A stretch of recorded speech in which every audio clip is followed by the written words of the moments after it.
great. Haleluya.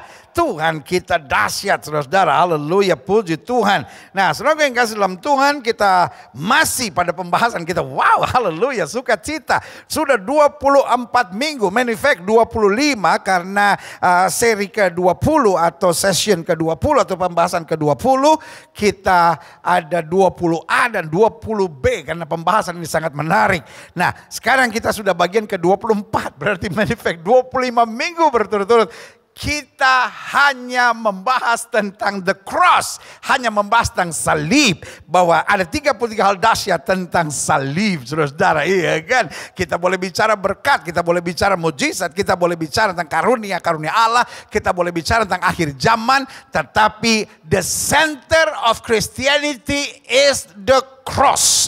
Karena titik sentral, titik utama, jantung kekristenan itu sendiri adalah salib. Dari salib terpancar berkat, dari salib terpancar karunia-karunia Allah. Dari salib kita dipersiapkan untuk memasuki masa akhir zaman yang penuh kemenangan. Dari salib kita punya kepastian bahwa di bawah kolong langit ini tidak ada nama lain yang olehnya manusia selamat kecuali di dalam nama Yesus Kristus Tuhan. Haleluya. Yeah. Woo, haleluya. Nah, bagian ke-24 ini kita bicara tentang salib dan pendamaian. Nah, apa yang kita mau belajar? Buka Alkitab kita sama-sama. Dalam 2 Korintus pasalnya yang ke-5. Haleluya, saudara-saudara, ya kan? Nah, 2 Korintus 5 ayat yang ke-17 sampai ayat yang ke-21. Jadi, siapa yang ada di dalam Kristus? Taruh tangan kanan saudara di dada. Kan saya udah bilang ya, kita kan interaktif ya, taruh tangan kanan saudara di dada. Saya nggak mau saudara jadi penonton aja gitu. Saya mau saudara betul-betul ibadah. Jangan kayak orang Sangir bilang, udah kita coba Mbak Uni Gilbert. Kita 7 bulan ya ke gereja cuma Mbak Uni. Ini bukan Mbak Uni. Ini adalah ibadah bersama, saudara. Haleluya. Iya kan? Jadi jangan pernah bilang ini hanya tontonan. Jangan nyonca bauni. Caperuni. Iya kan? Saudara gue kasih dalam Tuhan. Ulang. Jadi siapa yang dalam Kristus? Taruh tangan kanan saudara di dada. Sama-sama bilang sama saya ada dalam Kristus. Kita bukan hanya orang Kristen, tapi kita ada dalam Kristus. Ayo, sekali lagi taruh tangan kanan saudara di dada. Sama-sama bilang, saya ada dalam Kristus. Yeah, kan? Jadi siapa yang dalam Kristus ialah ciptaan baru. Nah, karena kita ada dalam Kristus, sama-sama bilang sama saya ciptaan baru. Nah, sekarang tangan kanan diangkat dong. Nah, sama-sama bilang, saya ciptaan baru. Yeah, nah, dikatakan apa? Yang lama sudah berlalu. Kesombongan kita yang lama, kebanggaan kita yang lama, kesenangan duniawi kita yang lama harus berlalu. Sesungguhnya yang baru sudah datang. Apa yang baru itu? Karunia-karunia Roh Kudus, buah-buah roh, ya kan, kerinduan untuk melayani, pertobatan yang sungguh, kelemah lembutan, ayat yang ke-18. Dan semuanya ini dari Allah. Kenapa dari Allah? Karena kita bukan hidup untuk diri kita lagi, tapi Kristus yang hidup dalam hidup kita. Yang dengan perantaraan Kristus, dengar baik, telah mendamaikan kita dengan dirinya dan yang telah mempercayakan pelayanan pendamaian itu kepada kami. Jadi artinya gini, kita bukan hanya menerima pendamaian, tapi kita juga harus menjadi agent of peace. Makanya Alkitab berkata, berbahagialah orang yang membawa damai karena mereka akan disebut anak-anak Allah. Berarti pembawa kerusuhan, pembawa kegaduhan adalah anak-anak setan, saudara-saudara, syaiton. Bu, jangan suka bikin gaduh, Bu. Pak, jangan suka bikin rusuh, Pak. Adik-adik muda, kita adalah agent of peace. Kenapa? Karena salib membawa pendamaian buat kita. Dan karena kita sudah didamaikan dengan Kristus, maka kita dipercayakan pelayanan pendamaian itu. Menyatakan kebenaran harus. Tidak boleh kompromi, itu tidak bisa ditawar. Tetapi membawa damai tetap adalah perintah Tuhan buat setiap kita.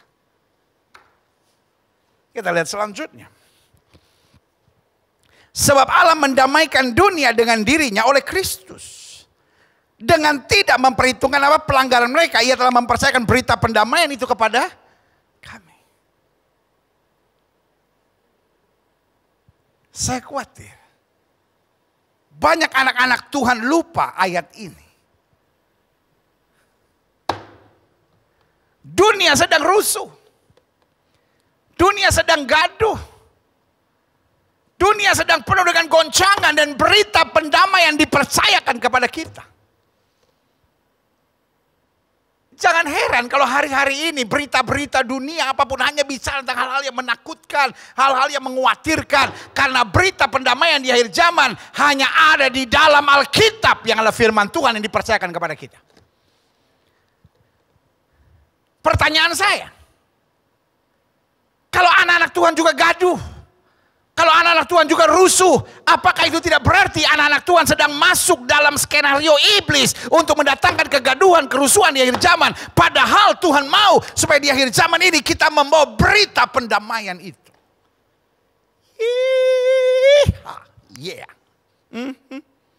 Ayat 20. Jadi kami ini adalah utusan Kristus. Saudara-saudara, kalau engkau bawa damai, saya beri nama engkau the messenger of Christ. Tapi sorry, I have to tell you the truth. Kalau saudara hanya bawa gaduh, saudara hanya bawa rusuh, saya beri nama you are the messenger of the devil, saudara. Engkau adalah utusan-utusan setan, saudara. Setan mau rumah tanggamu nggak tenang. Setan mau gereja-gereja nggak tenang. Setan mau bangsa-bangsa nggak tenang, karena itulah rancangan setan di akhir zaman. Dan itu sebabnya Alkitab berkata dengan sangat rindu seluruh umat menantikan saat anak Allah dinyatakan, karena hanya berita Kristus yang dapat membawa pendamaian, saudara. Kalau anak Tuhan sudah tidak bisa bawa pendamaian, kalau orang yang menyebut dirinya hamba Kristus sudah tidak lagi dapat membawa berita damai, maka saudaraku yang kasih dalam Tuhan, kita tertipu dan kita sedang masuk dalam rekayasanya iblis. Saya mengerti COVID itu serius. Tapi fear engineering yang sedang ditebarkan bersama dengan COVID, ini yang saya tolak dalam nama Yesus. Sudah cukup. 7 bulan kita dibombardir oleh ketakutan. Saya tidak bilang kita harus langgar protokol pemerintah, bukan. Protokol kesehatan pemerintah itulah yang pemerintah tawarkan dan pemerintah bagikan buat setiap kita. Tapi ketakutannya itu yang harus kita tolak di dalam nama Yesus. Karena sekarang yang terjadi bukan orang waspada, tapi banyak orang parno. Parnologi. Banyak orang hari ini bernama Parno. Mungkin namanya Gideon, tapi saya beri nama Gideon Parno. Mungkin namanya Mahmud, tapi saya beri nama dia Mahmud Parno, saudara. Mungkin dia bernama Tante Yoke, tetapi Tante Yoke Parno, dia nama lengkapnya, saudara. Parno sudah menjadi Parno sudah menjadi family name. Mungkin namanya Nenggolan, tapi dia Nenggolan Parno, saudara. Nenggolan mana? Itu Nenggolan Parno. Kalau namanya Dedi, maka minta maaf ya namanya Dedi. Kalau dia namanya Dedi mana sih? Dedi Parno. Dalam nama Yesus, setan di akhir zaman sedang mempersiapkan dunia yang penuh dengan ancaman, ketakutan, kerusuhan, dan kegaduhan akibat parnonya orang. Tapi sebagai hamba Allah, saya hanya mau ingatkan buat saudara, kita adalah utusan Kristus. Yang setuju sama saya angkat tangan kanan, kepalkan dan sama-sama bilang, saya utusan Kristus. Utusan Kristus berarti dia punya iman. Utusan Kristus berarti dia taat pada aturan. Utusan Kristus berarti dia ada damai di hatinya. Dia ada semangat dan sukacita di langkahnya. Dan dia punya pengharapan dan kepastian di hari depannya. Yang setuju katakan, yeah. Yeah. Aduh, dari setiap pendeta yang online ini yang paling gila, saudara-saudara. Sebagian saudara berkata, pendeta saya ikuti yang lain-lain kayaknya normal-normal aja kok.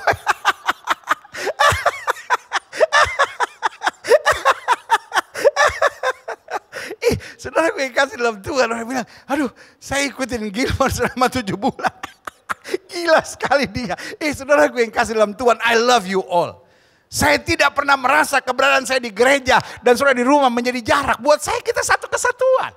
Karena saya ada di rumah saudara masing-masing. Terus what? Saudara harapkan saya, oh saudara-saudara, Tuhan yang di sorga. Udah di rumah ibadahnya, pendetanya begitu lagi, waduh tambah stres saudara ya kan. Tapi kita lah utusan Kristus. Yang setuju sama saya bilang kami utusan Kristus. Jelas. Jadi kami ini adalah utusan-utusan Kristus. Seakan-akan Allah menasihatkan kamu dengan perantaran kami. Bahwa dalam nama Kristus kami meminta kepadamu, berilah dirimu didamaikan dengan Allah. This is not just about religion. Kalau saudara menatap saya dan berkata semua agama sama, mungkin saya setuju. Memang semua agama sama, termasuk agama Kristen. Tetapi kekristenan itu sendiri berbeda. Makanya saudara jumpai di mana-mana orang yang beragama Kristen tapi tetap mabuk, tetap judi, tetap berzina. Iya kan? Jual diri di internet pakai kalung salib lagi. Jual diri. Iya kan? Jadi istri piaraan. Ganggu bini orang. Tapi kalung salibnya. Segede pohon nangka dengan pohon mangga. Saudara yang kasih dalam Tuhan. Kalau saudara mau bilang semua agama sama. Mungkin saya setuju. Termasuk agama Kristen sama. Tetapi kekristenan itu sendiri berbeda. Karena kekristenan bukan sekedar saya punya agama. Tapi kekristenan saya diperdamaikan dengan Allah. Meskipun orang berkata, orang Kristen itu orang yang konyol ya. Dia percaya katanya masuk surga, nanti kalau mati pasti surga, pasti surga. Loh kenapa kita percaya? Bukan karena kita konyol, bukan karena kita bodoh, bukan karena kita seenaknya. Tapi karena Alkitab saya sudah menyatakannya. Apa pernyataannya? Jelas. Dalam nama Kristus kami meminta kepadamu, berilah dirimu didamaikan dengan Allah.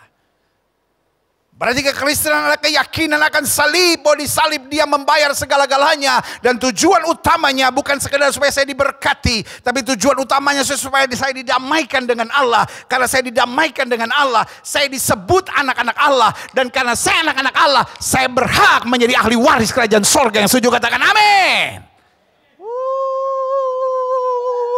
Yeah. Lihat selanjutnya, klik. I'm so happy today.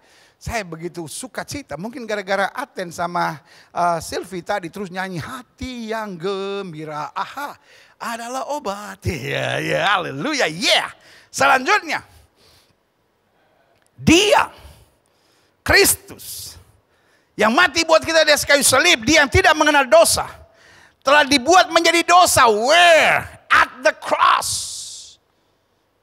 Dia yang tidak mengenal dosa telah dibuatnya menjadi dosa karena kita. Makanya dosa seluruh isi dunia ditanggungkan pada Kristus di atas kayu salib. Itu sebabnya Bapa memalingkan wajah daripadanya. Itu sebabnya dia harus berkata, Eli, Eli, lama sabachthani.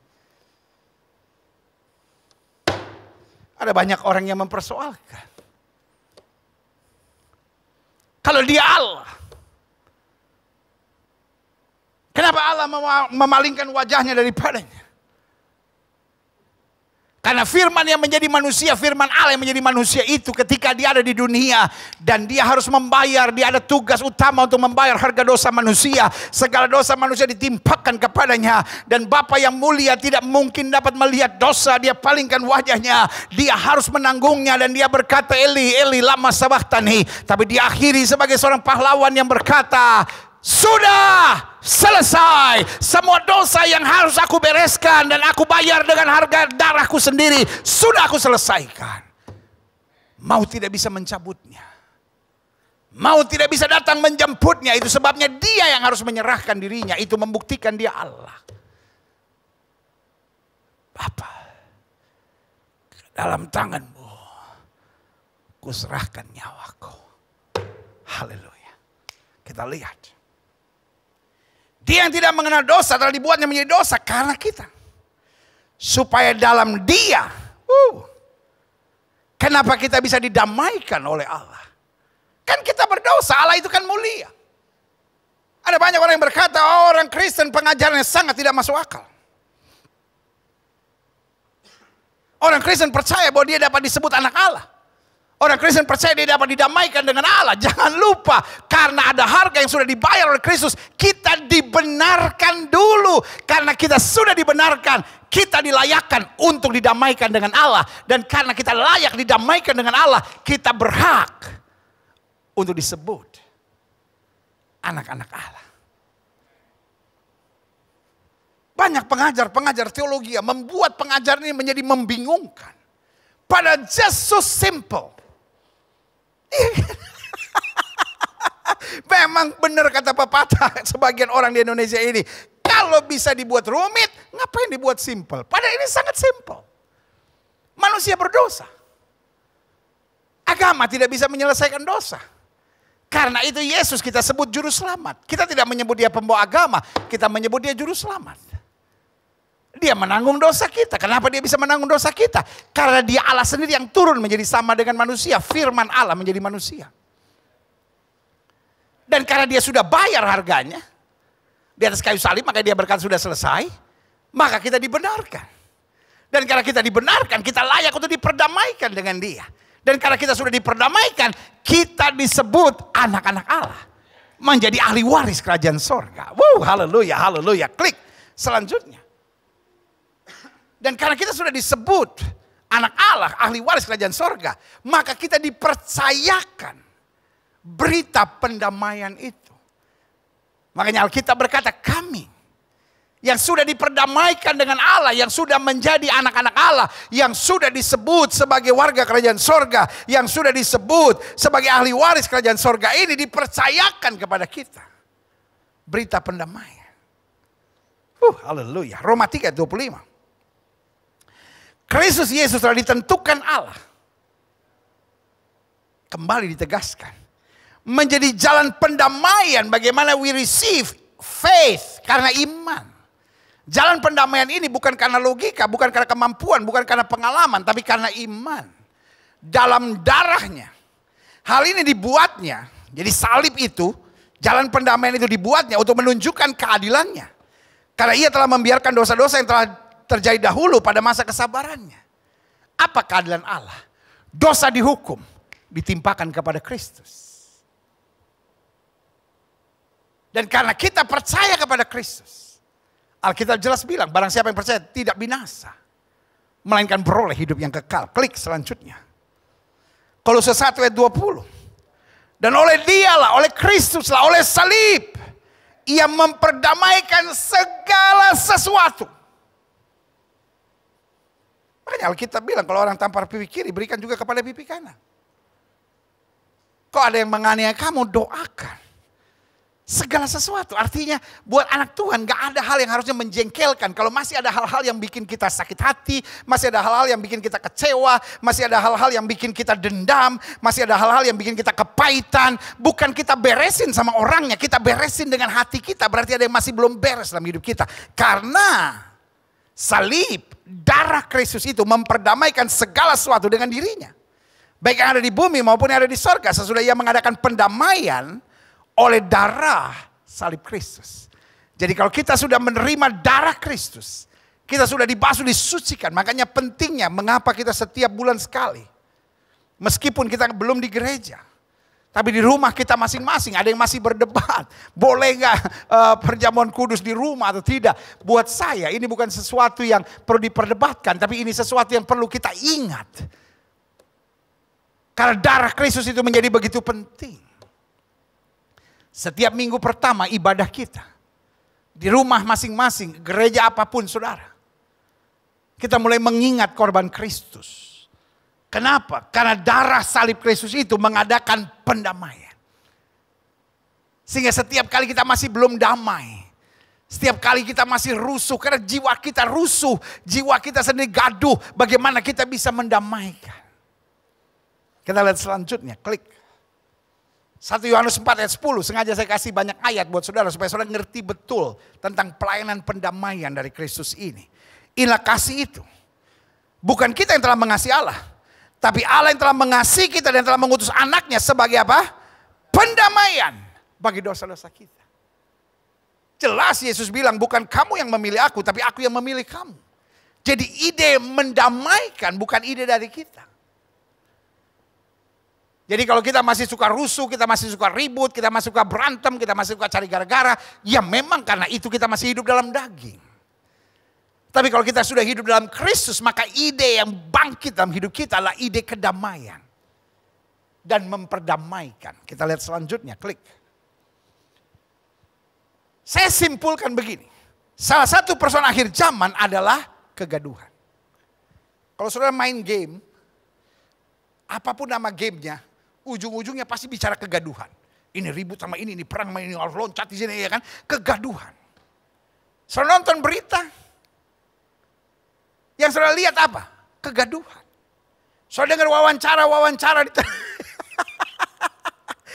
kegaduhan. Iya kan?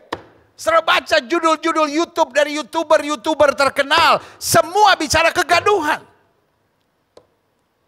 Karena kalau nggak gaduh, nggak ada yang mau nonton. Sensasi menjadi barang jualan hari-hari ini. Kalau berita Johnny dan Susi, rumah tangganya bahagia, nggak ada yang nonton. Johnny dan Susi diambang perceraian, langsung 450.000 yang nonton. Manusia sudah diikat oleh setan, saudara. Manusia lebih menyukai kegaduhan daripada ketentraman. Kita lihat sinetron. Kita lihat berita entertainment.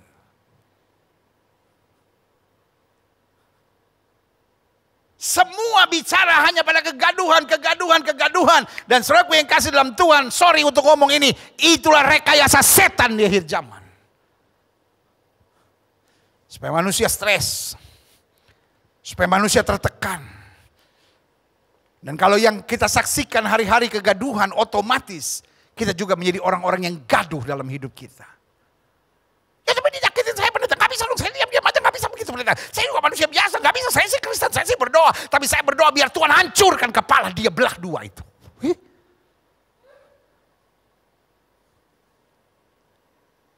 Yang saudara receive kegaduhan. Yang saudara kelola dalam hidup saudara kegaduhan. Lama-lama yang muncul dalam jiwa saudara juga adalah kegaduhan. Tetapi kalau yang kita terima adalah berita pendamaian Kristus. Yang kita kelola dalam hidup kita adalah kasih dan damai Kristus. Maka yang muncul dalam hidup kita, pelayanan pendamaian. Keluarga-keluarga kita bukan butuh kegaduhan. Keluarga-keluarga kita butuh kedamaian. Gereja-gereja kita bukan butuh kegaduhan, tapi butuh pendamaian. Bangsa negara kita bukan butuh kegaduhan, tapi pendamaian. Terlalu banyak orang-orang yang sudah dirasuk setan, saudara. Terlalu banyak orang-orang yang sudah dikuasai oleh iblis, saudara. Sehingga rohnya, jiwanya, kehidupannya hanya tertarik dan terbelenggu dengan segala kegaduhan. Lihat selanjutnya, klik. 2 Timotius 3 ayat 1-4, ternyata ini sudah dinubuatkan oleh Alkitab. Ketahuilah bahwa pada hari-hari terakhir akan datang masa yang sukar. Manusia akan mencintai dirinya dan menjadi hamba uang. Mereka akan membual dan menyombongkan diri. Mereka akan menjadi pemfitnah. Iya kan? Bahasa sekarangnya bilang mereka akan menjadi penebar hoax. Jadi bicara tentang hoax, ternyata Alkitab sudah ngomong. Mereka akan jadi pemfitnah. Mereka akan berontak terhadap orang tua. Tidak tahu berterima kasih. Tidak mempedulikan agama. Agama cuma dipakai sebagai kendaraan politik. Demi keuntungan pribadi, keuangan, dan kedudukan serta jabatan serta kursi yang dia cari. Selanjutnya klik. Tidak tahu mengasihi, tidak mau berdamai, sukanya gaduh, sukanya ribut, suka menjelekkan orang, tebar-tebar fitnah yang enggak, tidak dapat mengekang diri, emosional, garang, tidak suka yang baik. Suka mengkhianat, hari-hari ini banyak pengkhianat. Di bangsa dan negara, di gereja-gereja, di keluarga-keluarga ada banyak suami jadi pengkhianat. Ada banyak istri jadi pengkhianat, ada banyak orang-orang muda jadi pengkhianat. Bahkan pada Kristus ada banyak yang menjadi pengkhianat. Tinggalkan Kristus hanya karena merasa dapat gadis yang cantik, merasa dapat cowok yang gagah, merasa dapat anak pejabat yang kaya. Bodoh, saudara-saudara. Itu yang disebut pengkhianat, saudara-saudara. Tidak berpikir panjang. Belagak tahu, sok jago, sok pintar, saudara-saudara. Lebih menuruti hawa nafsu daripada menuruti Allah. Jadi Alkitab sudah menubuatkan di akhir zaman. Saya simpulkan dari semua yang disampaikan oleh Timotius itu adalah kegaduhan. Kita lihat selanjutnya, klik. Markus 13 ayat 8-10. Sebab bangsa akan bangkit melawan bangsa. Dan kerajaan melawan kerajaan, akan terjadi gempa bumi di berbagai tempat. Dan akan ada kelaparan. Semua itu barulah permulaan penderitaan menjelang apa? Zaman baru. Jadi Alkitab, Yesus sendiri sudah menubuatkan. Di akhir zaman yang ada adalah apa? Kegaduhan. Jadi kalau saudara melihat kegaduhan yang terjadi hari-hari, jangan panik. Yang pertama harus saudara tahu, God is in control. Tuhan sudah menyampaikannya, sudah dinubuatkan terlebih dahulu. Dan yang kedua, kita harus sadar, itu tidak akan menimpa kita. Karena Alkitab bilang 1.000 boleh rebah di sisi kirimu, 10.000 boleh rebah di sisi kananmu, tapi itu tidak akan menimpa kamu. Dan yang ketiga, kalau kita lihat itu semua terjadi, kita harus sadari kita diutus oleh Kristus, messenger of Christ. Kita utusan-utusan Kristus, berarti dipercaya kepada kita, saatnya buat kita untuk mengabarkan berita pendamaian. Jelas ya? Kalau saudara sudah mulai lihat kegaduhan di sekitar saudara. Yang pertama, jangan panik. Sadari bahwa itu sudah dibuatkan oleh Kristus. Lalu yang kedua, imani dan yakini itu tidak akan menimpa kita. Dan yang ketiga, itu berarti saatnya buat kita untuk berbuat sesuatu. Membawa pelayanan pendamaian. Karena kita messenger of Christ, kita utusan-utusan Kristus. Kita lihat selanjutnya, tetapi kamu ini. Hati-hatilah, kamu akan diserahkan kepada majelis agama. Dan kamu akan dipukul di rumah ibadat. Dan kamu akan dihadapkan ke muka penguasa dan raja-raja. Karena aku sebagai kesaksian buat mereka. Sebagai apa? Kesaksian. Jadi apapun yang kita alami itu waktunya untuk kita memberitakan pelayanan pendamaian. Saudaraku, ini bukan saatnya orang Kristen adu pintar-pintaran. Ini bukan saatnya orang Kristen adu teologi siapa yang lebih hebat, lebih pintar, lebih dahsyat, lebih tinggi, lebih luar biasa. Ini saatnya anak-anak Tuhan mengabarkan Injil. Memberitakan kasih karunia Kristus. Dalam kalender gereja, ini disebut Malkos. Apa itu Malkos? Hujan akhir. Lawatan Tuhan, di mana Tuhan sedang mau memulihkan gerejanya. Di mana Tuhan sedang memerintahkan kita untuk pergi kemana-mana. Beritakan Injil. Hanya supaya satu hal terjadi. Setiap lutut akan bertelut, setiap lidah akan mengaku Yesus Kristus itu Tuhan. Haleluya! Yeah! Saya merasa seperti ada di rumah saudara masing-masing lagi ngomong sama saudara. Saya pengen pegang pundak saudara, goyang-goyangin. Dan mulai terbakar untuk menginjil dan memberitakan kabar keselamatan. Haleluya.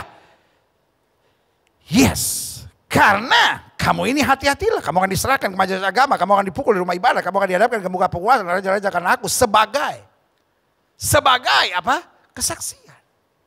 Artinya mereka boleh gaduh pada kita, kita gak balas. Kita gak ikut gaduh. Dan itu yang membuat kita menjadi kesaksian. Ngerti gak maksud saya?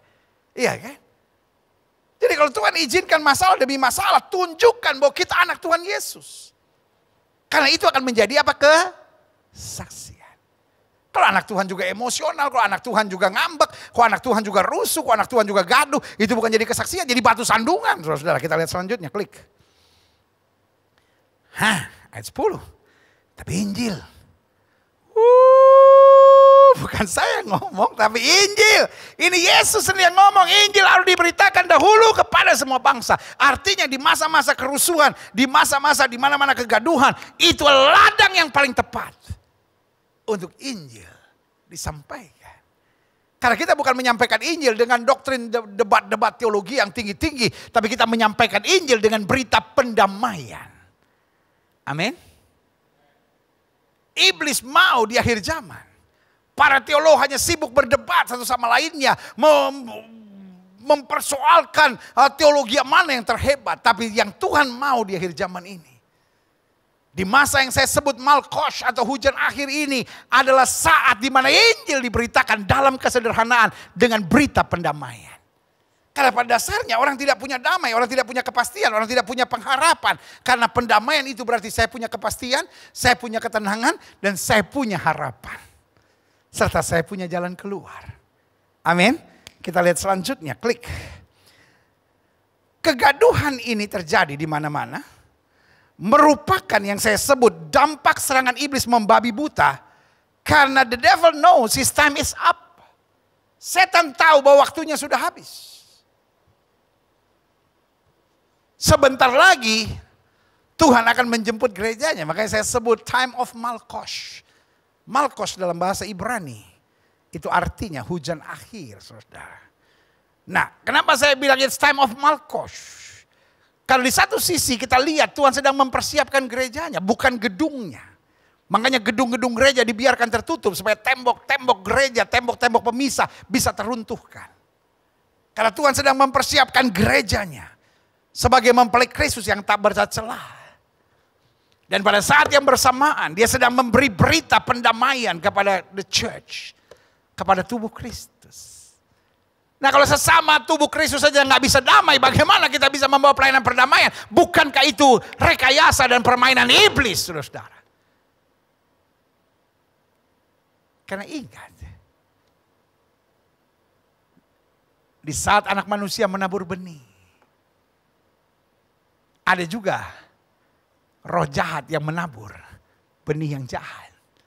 Di saat ada yang menabur gandum, ada yang menabur lalang. Itu yang terjadi di akhir zaman. Ketika Tuhan sedang mempersiapkan gerejanya untuk mengabarkan Injil di mana-mana tempat.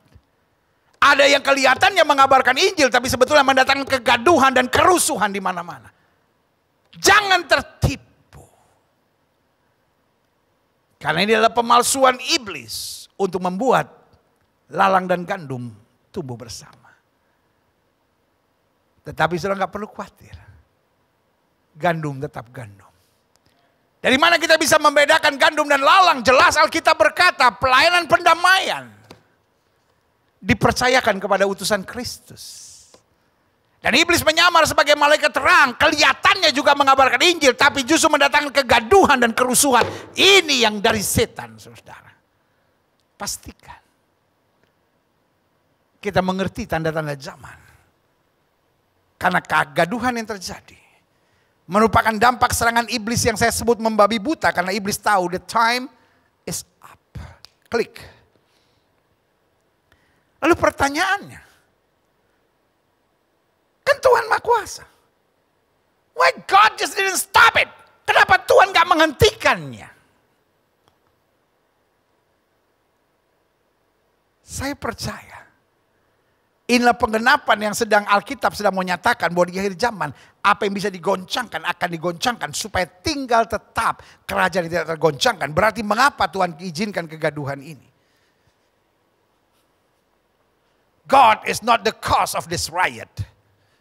Tuhan bukan pencipta dari kegaduhan ini, tapi Tuhan izinkan to shape the church, to mold the church, untuk membentuk gerejanya untuk layak dalam kemuliaan. Yang pertama, mengapa Tuhan izinkan kegaduhan ini? Mempersiapkan orang-orang percaya yang berkualitas dan berintegritas serta siap masuk surga. Apa artinya berkualitas, berintegritas, siap masuk surga? Artinya tidak tergoncangkan. Meskipun dalam tekanan tetap mengadakan pelayanan pendamaian. Meskipun disakiti tetap mendamaikan. Meskipun dilukai tetap mengabarkan kasih dan kebenaran. Dan tetap menyampaikan berita pendamaian. Ini yang saya bilang. Berintegritas, berkualitas dan siap masuk surga. Bukan hanya ketika disukai membawa berita pendamaian. Tapi bukan hanya ketika disukai, bahkan juga ketika dilukai, tetap membawa berita pendamaian. Ini yang saya bilang berkualitas, berintegritas. Tidak mudah terpengaruh, tidak mudah goyah. Karena berita pendamaian itu bukan akibat. Bukan respons dari apa yang kita terima. Tapi berita pendamaian itu adalah respons karena kita sudah mengalami pendamaian yang dari Kristus. Beda. Kalau orang senyum sama kita, kita senyum. Itu kan namanya respons normal dari apa yang kita alami dan kita rasakan. Tapi yang saya sebut integritas, kualitas dan siap masuk surga adalah kita yang sudah mengalami pendamaian Kristus akan mengabarkan berita pendamaian. Itulah pentingnya salib. Yang kedua, mengapa Tuhan izinkan kegaduhan ini? Mungkin sebagian kita berkata, aduh saya juga lelah pendeta ngadepin ini semua. Sabar, tetap beritakan Injil. Pastikan kita tetap jadi saksi Tuhan. Yang kedua, mengapa Tuhan izinkan kegaduhan? Mengadakan pemisahan antara lalang dan gandum.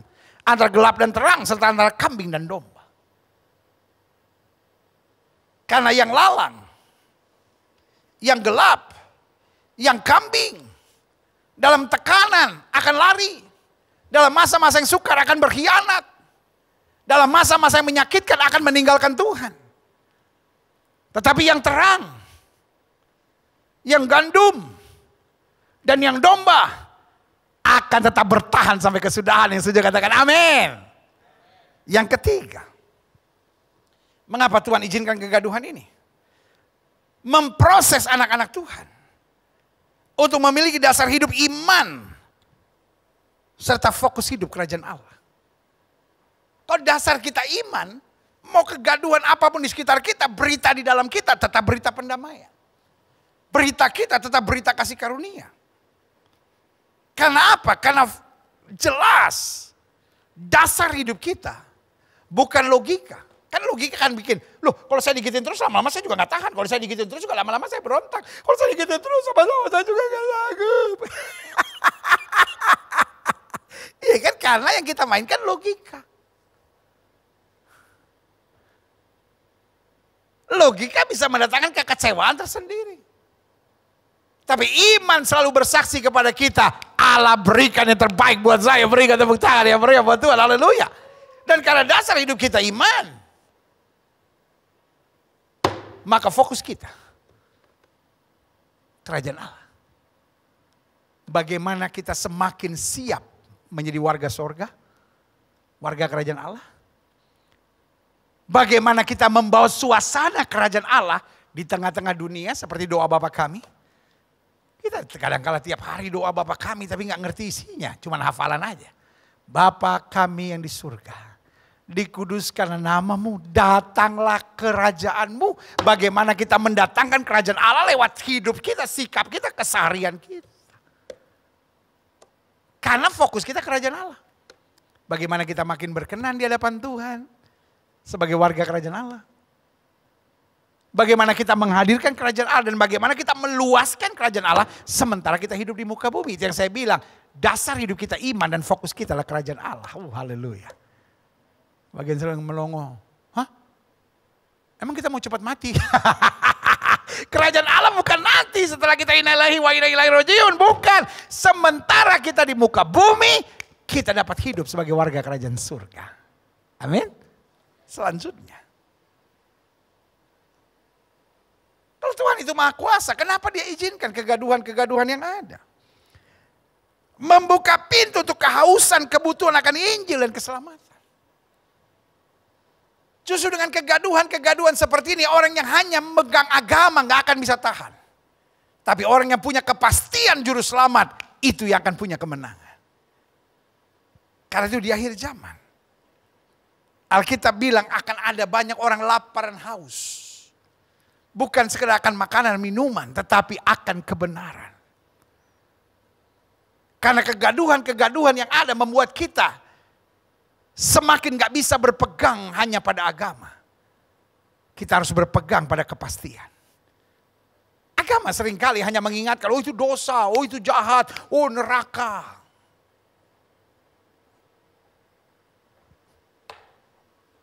Tetapi Kristus mengajar kepada kita hidup benar, hidup takut akan Tuhan, hidup setia, hidup berpengharapan.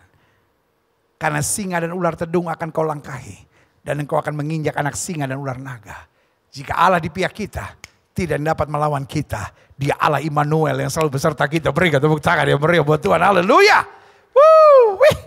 Selanjutnya, klik. Roma 8 ayat 18 sampai 19, ini yang saya bilang. Kegaduhan yang ada mempersiapkan, membuka pintu hati banyak orang. Untuk menantikan bukan hanya agama tapi keselamatan yang sejati. Makanya Roma 8 ayat 18 sampai 19 dikatakan, sebab aku yakin bahwa penderitaan zaman sekarang ini, artinya kegaduhan akhir zaman ini, tidak dapat dibandingkan dengan kemuliaan yang akan dinyatakan kepada kita. Kapan kemuliaan akan dinyatakan? Sebab dengan sangat rindu seluruh makhluk menantikan saat anak-anak dinyatakan. Jadi waktu kita mengenal kebenaran, makanya Alkitab bilang umat yang mengenal Allahnya akan tetap kuat dan bertindak. Kegaduhan yang terjadi, penderitaan ringan sekarang ini. baru kita akan melihat kemuliaannya, kedahsyatannya. Kalau kita mengalami perjumpaan pribadi dengan salib Kristus. Salib itu yang membuat kita sadar bahwa dosa kita sudah diampuni, kita diperdamaikan. Kita bukan warga dunia lagi, tapi kita warga kerajaan sorga yang dimeteraikan karena perjanjian. Makanya Alkitab bilang, dengan sangat rindu seluruh dunia, seluruh umat, seluruh makhluk menantikan saat anak-anak Allah dinyatakan. Kalau di akhir zaman, semakin orang sadar, agama tidak bisa menyelamatkan. Semakin orang sadar bahwa gak ada jalan keluar dari dosa kecuali oleh darah Yesus. Semakin orang sadar tidak ada kepastian ke sorga hanya dengan menjalankan amal ibadah kita. Kecuali ada harga yang sudah dibayar oleh Kristus yang mati buat dosa kita dan memberi kepastian dan jaminan yang kekal buat kita. Jadi kegaduhan yang terjadi. Inilah masa yang tadi saya sudah sebut, time of Malkosh. Hujan akhir, lawatan Allah akan terjadi karena manusia hangga. Manusia sedang lapar, haus, thirsty. Untuk apa? Untuk jaminan kepastian yang hanya bisa dipastikan di dalam nama Yesus. Haleluya. Selanjutnya klik. Saya pelajari, berarti kuasa salib bukan hanya menyelamatkan, namun juga mengadakan pendamaian antara kita dengan apa? Satu, antara kita dengan Allah. Allah Maha Suci, manusia Maha Dosa. Tidak bisa didamaikan kecuali salib memperdamaikan. Yang kedua, dengan lingkungan kita. Manusia tadinya jadi penjara. Manusia tadinya berkelakuan biadab. Manusia memperkosa alam semaunya, lingkungan seenaknya. Tetapi ketika kita berdamai, kita akan menjadi pengawal lingkungan dengan baik. Hal sederhana, kita gak akan buang sampah sembarangan. Kita gak akan menjarah hutan sembarangan. Saudara-saudara, kenapa? Karena kita sudah diperdamaikan. Kita mau hidup berdamai dan menjadi berkat. Yang ketiga, kita diperdamaikan antara kita dengan hal yang menyakitkan. Sehingga Yusuf dapat berkata, manusia boleh mereka-rekakan yang jahat, Allah mereka-rekakan untuk kebaikan. Ada orang yang gak bisa tidur, ada orang-orang yang hidupnya dengan sakit hati, benci, dendam, akhirnya segala penyakit menyerang hidupnya. Kenapa? Karena dia tidak bisa diperdamaikan. Tapi pendamaian dari Kristus memperdamaikan hidup kita dengan hal-hal yang menyakitkan. Sehingga meskipun halnya menyakitkan, kita berkata, aku percaya Tuhanku akan merubah kutuk menjadi berkat dalam hidupku. Haleluya. Selanjutnya, kita diperdamaikan antara kita dengan diri sendiri. Ada banyak orang yang gak beres dengan dirinya sendiri. Masih banyak kepahitan, masih banyak luka, masih banyak trauma, masih banyak dendam, masih banyak kerakusan, masih banyak keserakahan dalam hidupnya. Sehingga dia gak bisa damai dengan dirinya sendiri. Klik. Saya pelajari. Salib mengadakan pendamaian dalam diri kita. Sehingga otomatis menciptakan pribadi-pribadi yang saya sebut beres dengan dirinya. Karena ada banyak orang yang selalu merasa dia punya persoalan dengan banyak orang. Oh, ini mertua saya gara-garanya pendeta. Oh, ini menantu saya yang menjadi persoalannya. Oh, ini supervisor di kantor saya. Lihat saudara yang kasih dalam Tuhan. Persoalan yang terbesar setelah dosa kita diampuni adalah manusia yang belum beres sama dirinya. Karena belum beres dengan dirinya, penuh dengan tuntutan-tuntutan. Karena belum beres dalam dirinya, penuh dengan luka, penuh dengan pemberontakan, penuh dengan trauma, penuh dengan kemauan keserakahan dan kerakusannya sendiri.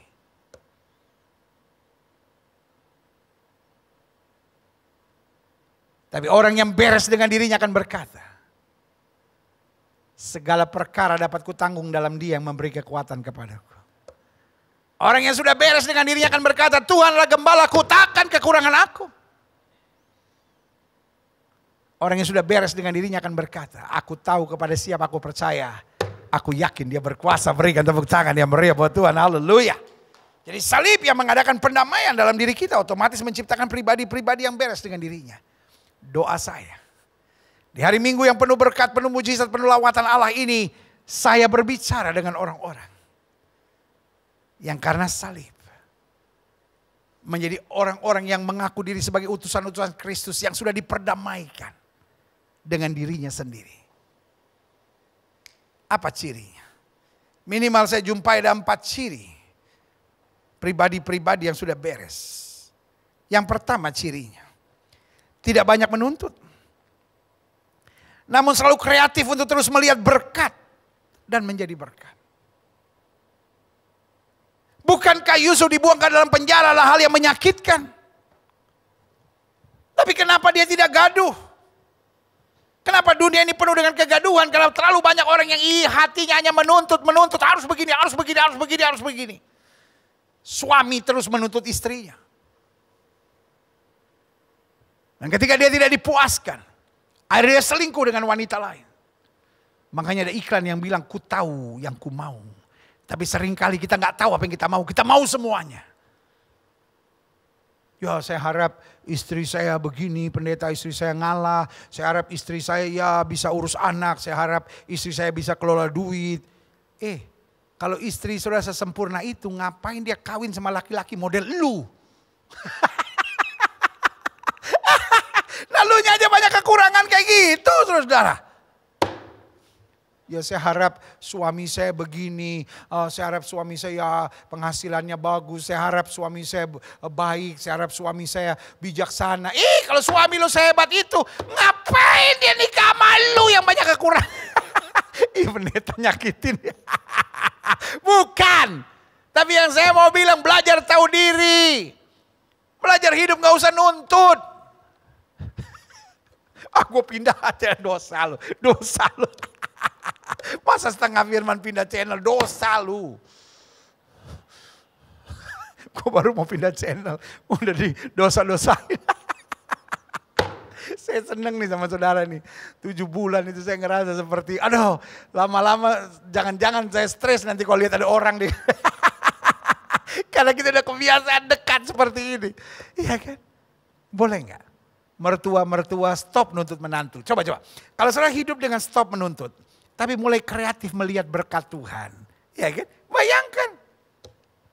Yusuf di masa-masa sukarnya dia bilang, manusia boleh mereka-rekakan yang jahat, Allah mereka-rekakan untuk kebaikan. Ini yang saya bilang.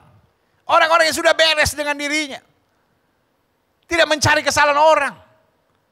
Tidak menuntut sana, tidak menuntut sini, tidak memaksakan sana, tidak memaksakan sini. Tapi secara kreatif melihat, oh ini ada berkat Tuhan. Dan tetap menjadi berkat. Yang setuju katakan amin. Jadi kalau saya bilang melihat berkat Tuhan bukan berarti karena kita tidak ada masalah. Melihat berkat Tuhan artinya di tengah masalah kita dapat melihat Tuhan tetap baik. Dan kita tetap terdorong harus menjadi berkat. Yang kedua,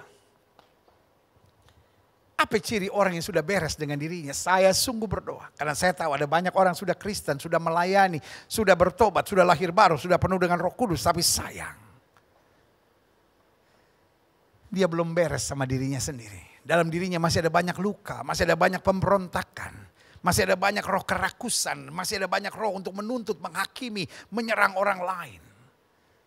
Tapi kalau udah beres dengan dirinya, akan menjadi orang yang selalu menjadi berkat dimanapun Tuhan tempatkan. Apa cirinya? Ciri orang yang sudah beres dengan dirinya, jika melihat kekurangan dan kelemahan orang lain, dia bukan hanya menyerang, mengkritik, bahkan tidak menghakimi dan menyerang, namun menolong, menghibur, serta menguatkan. Loh, kalau orang ada kekurangannya, kalau orang ada kelemahannya, kan bukan untuk dihakimi. Orang Papua bilang begini, Ade, kau Tuhan kah?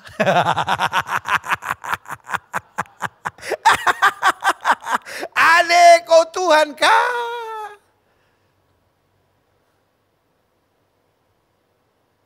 Kalau kita lihat kekurangan, kalau kita lihat kelemahan, lalu kita lihat kesalahan, lalu kita menyerang, kita menghakimi, kita mengkritik. Saya beri nama kau manusia yang belum beres sama dirimu sendiri.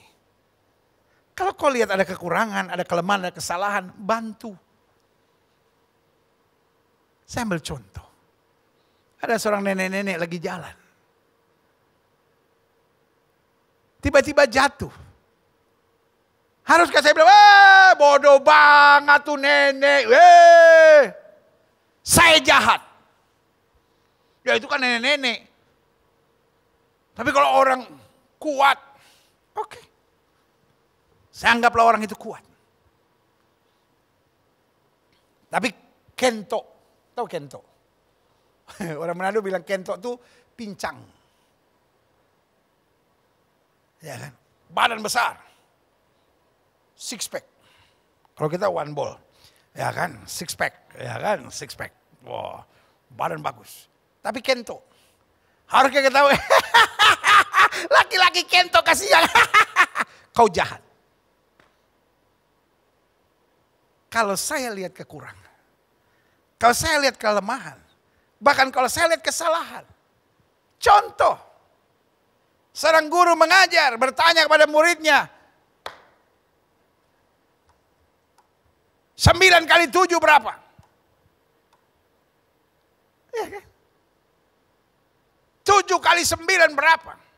9 kali 7 berapa? 65. Bodoh kamu, plak. Saya beri nama itu guru yang bodoh. Jahat, tak bermoral, kerasukan setan. Tapi ketika anak muridnya berkata 65, dia berkata, nak, coba hitung betul.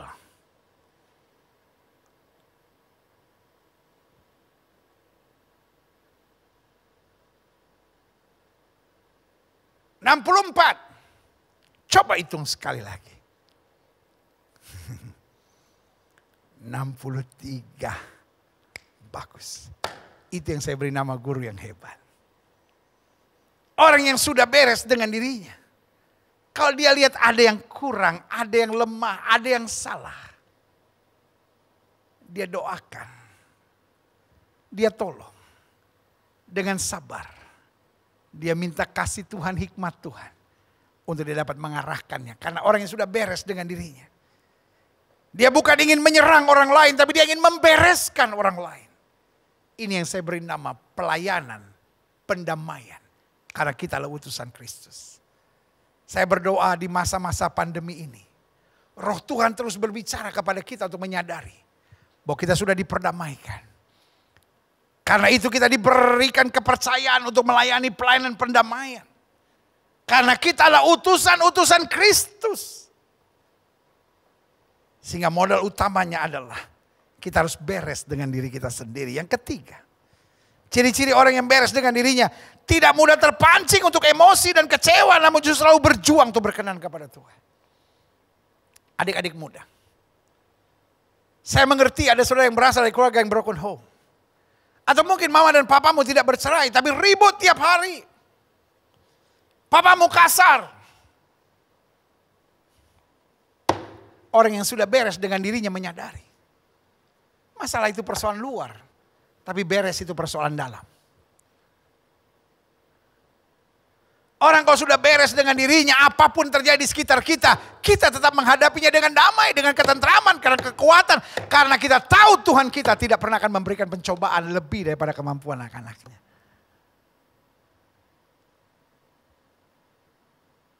Ya kalau dia baik sama saya bisa baik sama dia. Tapi kalau dia jahat sama saya, oh dia belum kenal siapa saya. Itu saya beri nama Kristen bunglon.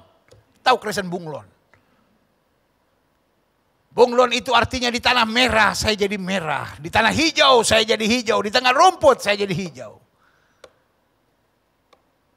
Di tanah yang berwarna kuning saya berwarna kuning. Karena saya hanya ikut suasana. Itu yang saya beri nama orang yang belum beres sama dirinya. Orang yang masih butuh lingkungan untuk mempengaruhi dia. Tapi orang yang sudah beres dengan dirinya, dia jadi berkat, dia membawa damai. Karena dia bukan seorang yang mudah terpengaruh. Dia bukan seorang yang mudah terpancing emosi. Karena dasarnya adalah iman dan fokusnya jelas adalah kerajaan sorga. Yang saya katakan yeah. Yang terakhir, saya undang pemain musik maju ke depan. Adapun ciri-cirinya. Dan saya sungguh berdoa. Karena saya mengerti banyak orang sudah bertobat, sudah lahir baru. Tapi masih belum beres sama dirinya sendiri. Dirinya masih penuh dengan roh kerakusan.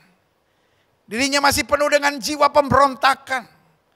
Masih banyak luka dan trauma yang belum beres. Dan darah Kristus mendamaikan. Saya bangga. Makin saya kupas tentang salib. Makin saya sadar banyak hal belum saya mengerti tentang salib. Ada orang-orang yang berkata, bosan. Lawatan Allah di rumah masing-masing bersama Gereja Bethel Indonesia Globe Fellowship Center. Cuman bahas salib. Udah 25 minggu salib. Tapi justru makin saya menggali tentang salib, makin saya harus meneteskan air mata dan berkata, thank you for the cross. Makin saya kesini membahas tentang salib, makin saya melihat begitu banyak hal yang belum saya mengerti tentang salib. Karena salib terlalu agung dan luar biasa. Dia bukan hanya menyelesaikan dosa saya, tapi dia membereskan hidup saya. Sehingga ciri pertamanya, orang yang sudah beres dengan dirinya tidak banyak menuntut, namun selalu kreatif untuk terus melihat berkat dan menjadi berkat. Yang kedua, kalaupun dia melihat kekurangan, kelemahan, kesalahan dari orang lain, bukan hanya dia mengkritik, tidak menghakimi, tidak menyerang, namun justru menolong, menghibur, menguatkan, mencari jalan keluar dan mendamaikan. Yang ketiga, tidak mudah terpancing untuk emosi dan kecewa, namun justru selalu berjuang untuk berkenan kepada Tuhan.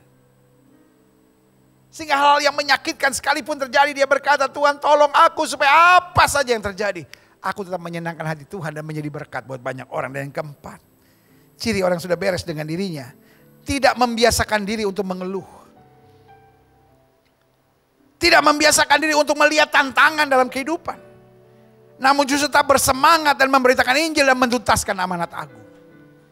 Jadi kalau dia lihat tantangan, yang dia lihat bukan tantangannya, tapi yang dia lihat apa maksud Tuhan di balik ini semua. Sehingga dia tetap dapat bersyukur. Dia tetap dapat bersemangat. Dia tetap terdorong untuk memberitakan Injil dan menuntaskan amanat agung. Pergi beritakan Injil kepada setiap makhluk. We are not living in Eden yet. Kita belum tiba di sorga. Pengkhianat masih banyak. Penjahat masih banyak. Hal-hal yang menyakitkan masih banyak. Tapi kita yang sudah diperdamaikan akan terus menjadi utusan Kristus yang dipercayakan pelayanan perdamaian. Folks, I love you all. Saudaraku, saya mengasihi saudara. Dan saya harus jujur bilang, dunia ini sedang penuh kegaduhan. Iblis sedang merekayasakan kegaduhan di mana-mana. Supaya manusia hidup dalam ketakutan. Tadi saya sempat singgung dengan cara humor. Banyak orang family name-nya hari ini telah berubah menjadi Parno. Kalau dia bernama Mahmud, dia bernama Mahmud Parno. Kalau dia bernama Faisal, dia bernama Faisal Parno. Kalau dia bernama Simbolon, dia bernama Simbolon Parno. Kalau dia bernama Yudi, dia bernama Yudi Parno. Kalau dia bernama Tina, dia bernama Tina Parno, saudara. Dan doa saya hari ini, kita adalah orang-orang yang sudah diperdamaikan. Kita membawa damai. Kita adalah utusan-utusan Kristus yang akan berkata, ini hidupku, pakai aku untuk kemuliaan-Mu.